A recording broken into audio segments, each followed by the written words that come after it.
জামাতের ভিতরে মনে করেন মানুষের মায়া মহব্বত আছে, ঠিক আছে। আপনি মনে এক রাজনীতিক দল আমার একটা সর দিলেও ওরা হিসাব কিতাব করে দেবো, ওগুলোর ভিতরে আপনি মনে করেন কোরআনের আছে, মহব্বত আছে। এমনি তো আর কোনো মনে করেন বিএনপি কোন আমি লীগ কোন সবারই কি দিছি, আমি লেগেও দিলাম বিএনপিও দিলাম, দিছি না তো এরকম কোনো কথা না। এখন জামাত থেকে দিই যে জামাতে কী করে 2-4-5 বছর হওয়া যাক হেওয়া দেব, আমরাও বুঝি জামাতে কী করতে পারে। মনে করি জামাত গেলে আমার মনে হয় সবচেয়ে ভালো, ঠিক আছে। সবচেয়ে ভালো হবো আমি মনে করি জামাত গেলে, জামাত যাক সেটাই আমি চিন্তা ভাবনা করি। ভোট যদি আমি দেশে যাই ঢাকাতে তো ভোট দিবা যাইতে হবে, আর ঢাকাতে না যাইতে তো আর দেওয়া হবে না। কোনো পার্টিও করি না, কোনো রাজনীতিও করি না, ঠিক আছে। আমরা রিক্সা চলাই, আঙ্গুর ফেরের দাম আমরা পাচ্ছি না।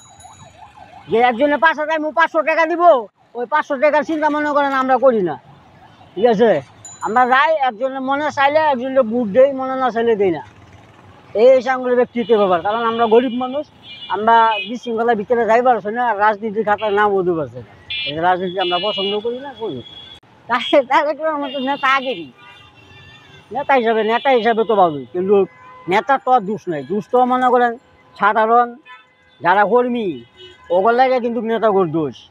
নেতারা তো নবই আর দোষ করে না, করে যারা কর্মী হ্যাগর দোষে নেতাগর দোষ, এই নেতার এই সমস্যা, ওই নেতা ওই সমস্যা।